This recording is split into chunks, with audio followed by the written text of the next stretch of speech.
त्रेतायुग का समय जब धरती पर वानर योद्धाओं का साम्राज्य था। उनमें सबसे शक्तिशाली था महाबली बाली, जिसके सामने बड़े बड़े योद्धा कांप उठते थे। लेकिन एक दिन उसका सामना हुआ स्वयं पवनपुत्र हनुमान से। बाली को अपनी शक्ति पर बहुत घमंड था। उसे वरदान प्राप्त था कि जो भी उसके सामने युद्ध करेगा उसकी आधी शक्ति स्वयं बाली में समा जाएगी। इसी कारण कोई भी योद्धा उसे पराजित नहीं कर पाता था। एक दिन किष्किंधा के जंगलों में ऋषिमुनि तपस्या कर रहे थे। तभी बाली के सैनिक वहां पहुंचे। उन्होंने जंगल में उत्पात मचाना शुरू कर दिया।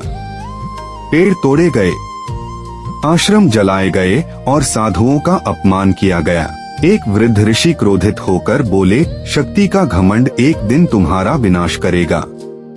लेकिन सैनिक हंसते हुए चले गए। उसी समय पर्वतों के बीच ध्यान कर रहे थे पवनपुत्र हनुमान। उन्होंने संतों की पुकार सुन ली। हनुमान ने आंखें खोली। उनकी आंखों में अग्नि चमक उठी। जो धर्म को कष्ट देगा उसे दंड अवश्य मिलेगा। हनुमान तुरंत किष्किंधा की ओर बढ़े। जंगल में तूफान उठने लगा। पेड़ झुकने लगे। आकाश में गर्जना होने लगी। जब बाली को खबर मिली कि हनुमान आ रहे हैं तो वह जोर से हंस पड़ा। हनुमान शक्तिशाली हो सकते हैं, लेकिन बाली को कोई नहीं हरा सकता। बाली युद्धभूमि में पहुंचा। उसका विशाल शरीर पर्वत जैसा था। हाथों में गदा चमक रही थी। उधर हनुमान भी प्रकट हुए। उनके आते ही पूरा जंगल जय श्री राम के जयकारों से गूंज उठा। बाली हंसकर बोला, हनुमान, क्या तुम भी अपनी शक्ति मुझे देने आए हो? हनुमान शांत स्वर में बोले, शक्ति का उपयोग रक्षा के लिए होता है, अत्याचार के लिए नहीं। इतना सुनते ही बाली क्रोधित हो गया।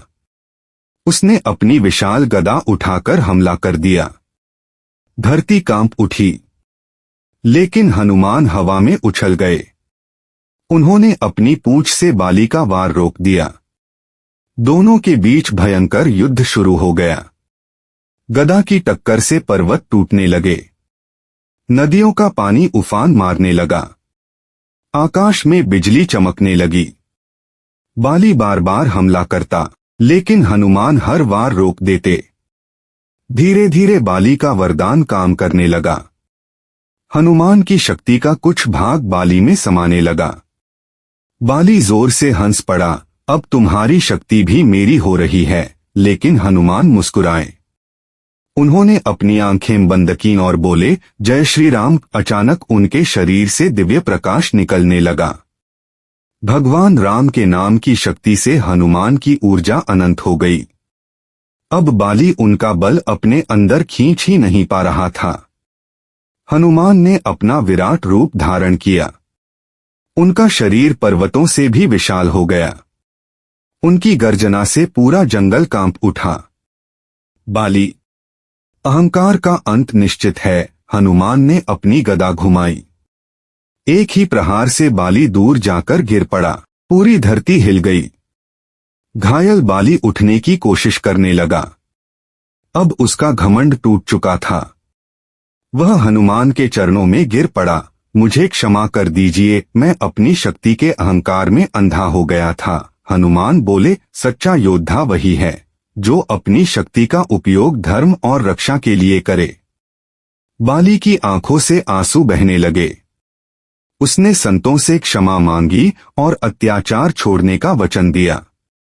धीरे धीरे किष्किंधा में फिर से शांति लौट आई। जंगलों में पक्षियों की आवाज गूंजने लगी। ऋषिमुनि फिर से तपस्या करने